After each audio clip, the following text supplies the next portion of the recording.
பேசலாமா? ஹாய், நான் பார்த்தேன்னா என் பேர் பார்த்தீங்கன்னா பரமா. இதுக்கு முன்னாடி நிறைய ப்ராஜெக்ட் நான் பண்ணியிருப்பேன். ஹீரோவை பண்ணியிருப்பேன், சைட் ரோல் பண்ணியிருப்பேன். அதெல்லாம் நீங்கள் பார்த்துருப்பீங்க. என்னடா இவங்க ஒருத்தனையே போட்டு பண்ணுறாங்க அப்படின்னு நிறைய பேர் இரிட்டேட் ஆகிற மாதிரி கூட இருந்துக்கலாம். பட் என்ன பண்ணுறது, எங்களை மாதிரி வாய்ப்பு தேடி நிறைய பேர் தெரிஞ்சிட்ருக்காங்க. எனக்கு கிடைச்ச வாய்ப்பு இந்த சின்ன வாய்ப்பு, அதை வச்சு நான் பயன்படுத்திக்கிறேன். நிறைய பேர் என்ன வந்து கமெண்ட்ஸில் வந்து இங்கிலீஷ் தெரில, இது கொஞ்சம் மாற்றிக்கிங்க அப்படின்னு நிறைய பேர் சொன்னீங்க. அது இனி ஒரு ப்ராஜெக்டில் கொஞ்சம் கொஞ்சமாக மாற்றிப்பேன். பட் இப்போது நம்ம எதை பற்றி பேச போகிறோம்னா வர்ணா.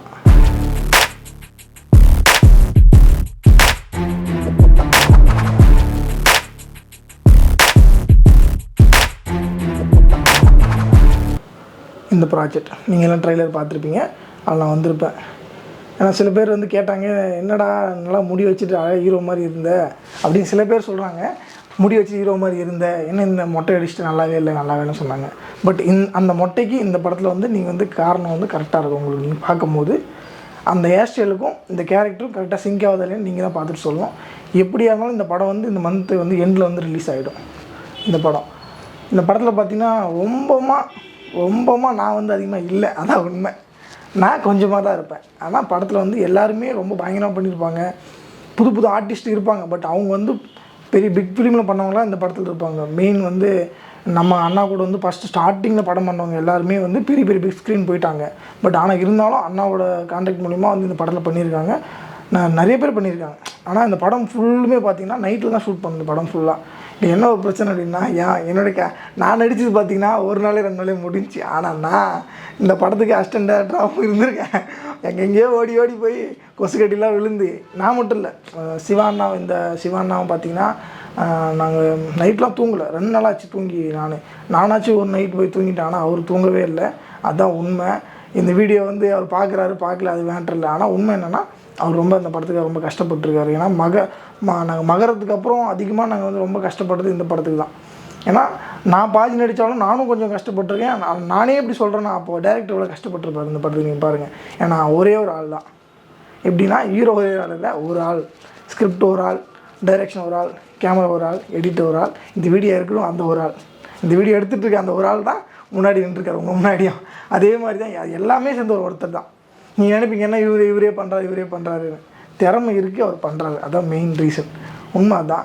அது மாதிரி உங்களுக்கும் திறமை நிறைய பேர் இருக்கும். நிறைய பேர் எடுப்பார், கூப்பிடுவார், நீங்கள் அதுக்கு ஏற்ற மாதிரி யூஸ் பண்ணிக்கணும். ஆனால் பட் சில பேர் வந்து அதை அவாய்ட் பண்ணுறாங்க. எப்படின்னா அவர் மிஸ்யூஸ் பண்ணுற மாதிரி பேசுகிறாங்க. அது வந்து எனக்கு பிடிக்காது. அவர் முன்னாடி நான் சொல்லியிருக்கேன், அது வேணால் உண்மை. பட் ஆனால் இந்த வர்ணான்றது ரொம்ப ஸ்பெஷல். ஏன்னா நாங்கள் எல்லாருமே ரொம்ப கஷ்டப்பட்டுருக்கு. இந்த படத்தில் வந்து நைட்டு கார்லேருந்து எல்லாமே ரொம்ப சேசிங், மழை, அது எல்லா பிரச்சனையும் பார்த்து நைட்டு ஒரு டே ஃபுல்லாக தூங்கலை யாருமே. ஆனால் அந்த நைட்டு வந்து ஒரு 10 மணிக்கு ஷூட் ஸ்டார்ட் பண்ணியிருப்போம். ஒரு 10 மணி ஸ்டார்ட் பண்ணி தூங்கவே இல்லை யாருமே. என்னை கூட போய் சிவானை போய் தூங்குடான்னு சொன்னார். ஆனால் அந்த நாள் நான் தூங்கலை. மறுநாள் தான் நான் தூங்கிட்டேன். ஆனால் சிவான் ஃபுல்லாக தூங்கலை. அவருக்கு எனக்கு கூட நிறைய சண்டை வந்துச்சு. 2 பேர் அடிச்சுக்கிட்டோம், ஆனால் கூட்டிட்டோம், அந்த மாதிரி நிறையா இருந்துச்சு. பட் ஆனால் இந்த படம் ரொம்ப கஷ்டம், எல்லாருக்குமே ரொம்ப கஷ்டம். ஏன்னா எல்லா ஆர்டிஸ்ட்டுமே ரொம்ப கஷ்டப்பட்டாங்க.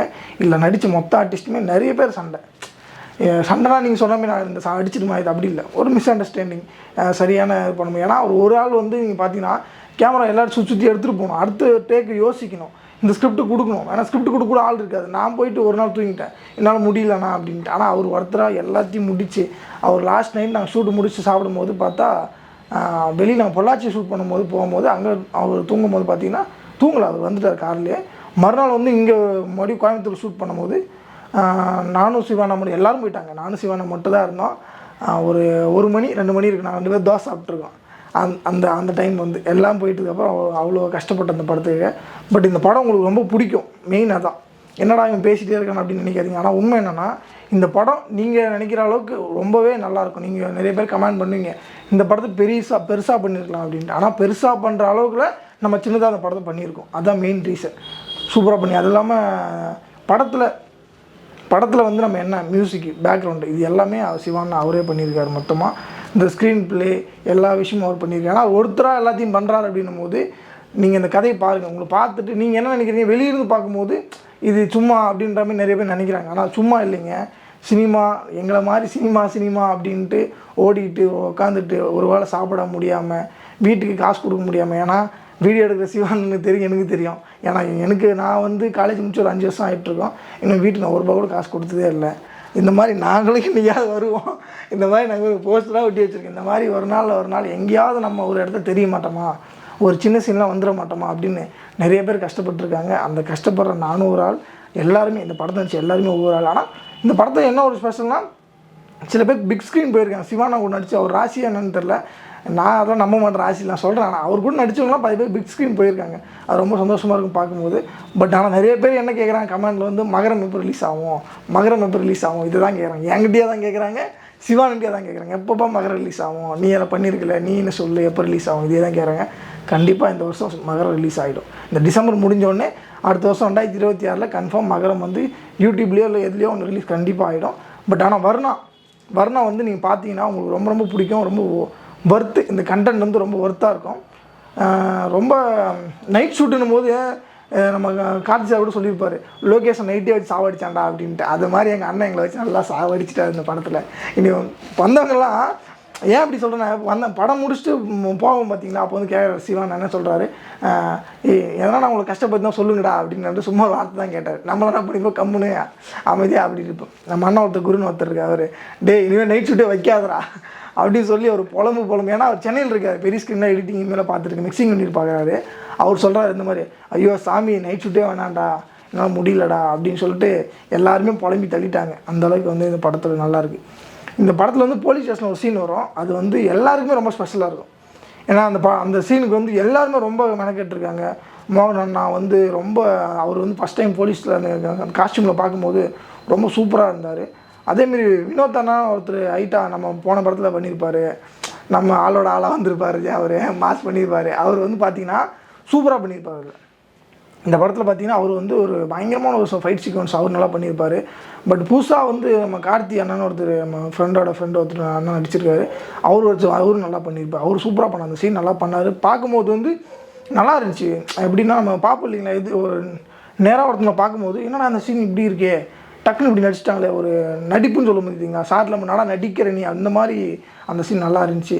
அப்புறம் முக்கியமாக சொல்ல வந்துட்டு, நம்ம தலைவன் தேனியிலேருந்து, நம்ம தலைவன் ஒவ்வொரு நாள் நம்ம தலைவன் தேனியிலேருந்து வந்து அருண் ப்ரோ ரொம்ப நம்மளை மாதிரி அவரும் பல இட்லி கடை படத்தில் நடிச்சிருக்காரு, நிறைய படத்தில் நடிச்சிருக்காரு. ஆனால் இட்லி கடையில் ஒரு 2-3 சீன் வருவார், அவர் நல்லா பண்ணியிருப்பார். அருண் ப்ரோ டைமிங்கில் ஒரு சீன் அடித்தார் அந்த இடத்துல. சிவானா சொன்னார், அப்படி டக்குன்னு ஒரு இடத்துல வந்து டைலாக்கே இல்லை, அங்கே வந்து எதுவுமே இல்லை, ஆனால் தலைமை அப்படின்ற அப்படி செகண்டில் வந்து கப்புன்னு ஒரு டைலாக் அடித்து சும்மா மாஸ் பண்ணி பின்னி எடுத்துட்டார் அந்த இடத்துல. அப்போ நான் அந்த ஃபுட்டேஜ் பார்த்து நான் மிரண்டேன், அந்தளவுக்கு நல்லா இருந்துச்சு. பட்டு இந்த படம், இந்த வர்ணா வந்து பாருங்கள், சப்போர்ட் பண்ணுங்கள். உங்களால் முடிஞ்ச வரைக்கும் மறக்காமல் பார்த்தீங்கன்னா, நானும் சொல்லுவேன், என்ன சொல்லுவேன்னா, RSP ஃபிலிம் கம்பெனி சப்ஸ்கிரைப் பண்ணி வச்சுக்கோங்க. ரொம்ப நன்றி.